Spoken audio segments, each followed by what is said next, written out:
বহু বছর আগের কথা, একটি গ্রামে শিয়াল তার একটি মেয়েকে নিয়ে বসবাস করছিল। অনেক অসুস্থ। বাবা, তুমি চিন্তা করো না, তোমার কিছুই হয়নি। সকাল হলে আমি গিয়ে তোমার জন্য ডাক্তার নিয়ে আসবো। দেখবে তুমি একদম ঠিক হয়ে যাবে। না রে মা, তোকে তো ব্যস্ত হতে হবে না। আমাকে যে উপরওয়ালা ডাক দিয়েছে, তাই আমাকে যে যেতেই হবে।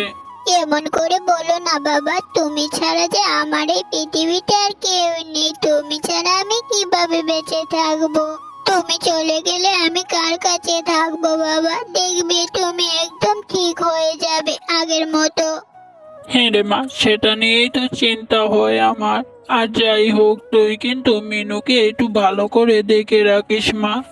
বাবা, তুমি কোথায় চলে গেলে বাবা? এখনই তো তুমি আমার সাথে সুন্দর কথা বলছিলে বাবা। তুমি ফিরে এসো বাবা। আমি কার কাছে থাকবো? সেই ছোটবেলায় আমি আমার মাকে হারিয়েছি, আর এখন তোমাকেও হারালাম। আর এখন আমি অসহায় হয়ে পড়লাম।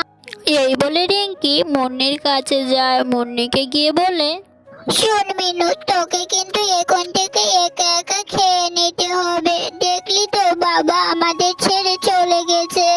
এম্বা, এম্বা, বাবা আমাদের ছেড়ে চলে গেল। এখন যে দুর্দিনে আমি মিনুকে নিয়ে কোথায় যাই? ভাবছি কাল কাকুর বাসায় যাব। এমনিতেই কাকু বাবাকে সহ্য করতে পারতো না। দেখলে তো বাবা মারা যাওয়ার পরও কাকু আসলো না। দেখি কাকু যদি আমাকে কিছু টাকা ধার দেয়, তাহলে মিনুকে নিয়ে বেঁচে থাকতাম। রিঙ্কি মনে মনে ভাবতে লাগলো, কাকু তো বাবাকে দেখতে আসলো না। এখন গেলে কি কাকু আমাকে টাকা ধার দেবে? যদি না দেয় তাহলে যে আমাদের না খেয়ে মারা যেতে হবে। এই ভাবতে ভাবতে রিঙ্কি ঘুমিয়ে পড়ল।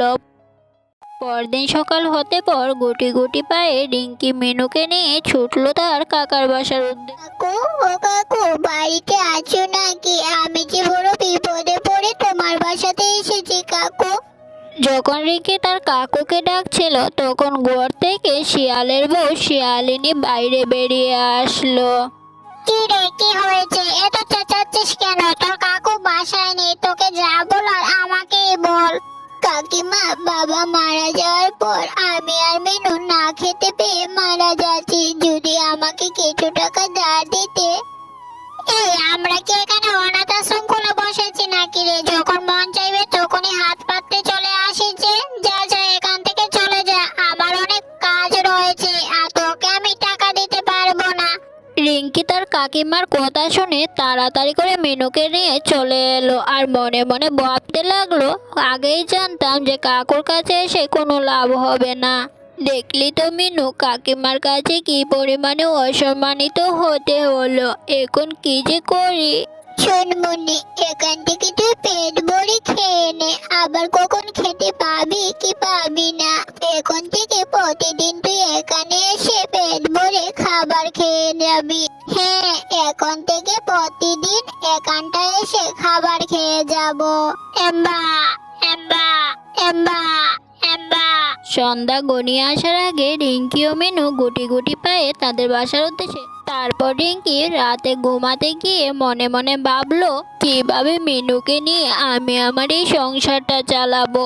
এভাবে 7-5 ভাবতে ভাবতে রিঙ্কি হঠাৎ ঘুমিয়ে পড়ে। পরদিন সকাল হতে পর রিঙ্কি ঘুম থেকে উঠে তার মিনুকে দেখতে গোয়ালঘরের দিকে রওনা দেয়। গোয়ালঘরে গিয়ে দেখে উঠানের মধ্যেই মিনু দাঁড়িয়ে আছে। রিঙ্কি তখন অবাক চোখে মিনুর দিকে তাকিয়ে রইল। সে যে গোবর দিয়ে যে গোবরগুলো সোনার মতো চকচক করছে। এই দেখে রিঙ্কি সামনে যায়। সামনে গিয়ে দেখে, মিনু, তুই আমাকে সোনার গোবর দিয়েছিস। তুই তো আমার কাছে ভগবান রে। এখন থেকে আমরা দুজন মিলে সোনা বিক্রি করে আমাদের সংসারটা চালাবো।